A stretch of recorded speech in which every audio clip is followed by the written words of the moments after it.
చేస్తుంది. Kishore fashion tailoring క్లాసెస్లో ఏమేమి నేర్పించబడుతుంది మీకు క్లియర్గా వివరంగా మీకు ఎక్స్ప్లెయిన్ చేస్తాను. ఓకే, మన దగ్గర ఏంటంటే complete 3 months period.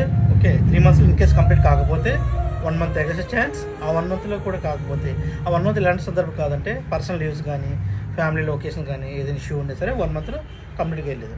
But 100% 3 months పీరియడ్లో నేను చెప్పిన ప్రకారం చేసుకుంటే కనుక 100% వాళ్ళు పర్ఫెక్ట్ అయ్యి వెళ్తారు. ఓకే, సో అందరికీ ఆ టైం అనేది కుదరదు కదా, ఒక్కొక్కరు బ్యాడ్ లక్ ఉంటుంది, ఒక్కొక్కరికి కుదరదు, ఇన్కన్వీనియంట్ సిచ్యువేషన్ ఉంటాయి, అలాంటప్పుడు ఏం కుదరదు అనమాట. సో అలాంటి వాళ్ళకి ఏంటంటే మనకి 1 month ఎక్స్ట్రా ఛాన్స్ ఉంటుంది. ఆ 1 month కూడా కాలేదనుకుంటే ఇంకా లాంగ్ లీవ్స్ పడతాయి. ఇప్పుడు ఎవరైనా మ్యారేజ్ సెట్ అవ్వడం, లాంగ్ లీవ్లో ఫ్యామిలీ ఇష్యూ అవ్వడం వల్ల వాళ్ళకి ఇంకో 1 month ఎక్స్ట్రా ఛాన్స్ ఇస్తాను అనమాట. ఆ 4th month వరకు ఓకే మీ షెడ్యూల్ ప్రకారం మీకు ఛాన్స్ ఇస్తాను. ఏ టైంకి వస్తే ఆ టైం వరకు మీకు క్లాసెస్ అనేది మీకు కంప్లీట్ చేస్తాను. 5th month మాత్రం మీ చాయిస్ ఉంటుంది, నా చాయిస్ ఉంటుంది. ఆ చాయిస్ ప్రకారంగా మీకు సబ్జెక్ట్ అనేది మీకు నేను డిసైడ్ చేసి కంప్లీట్ చేయవలసింది.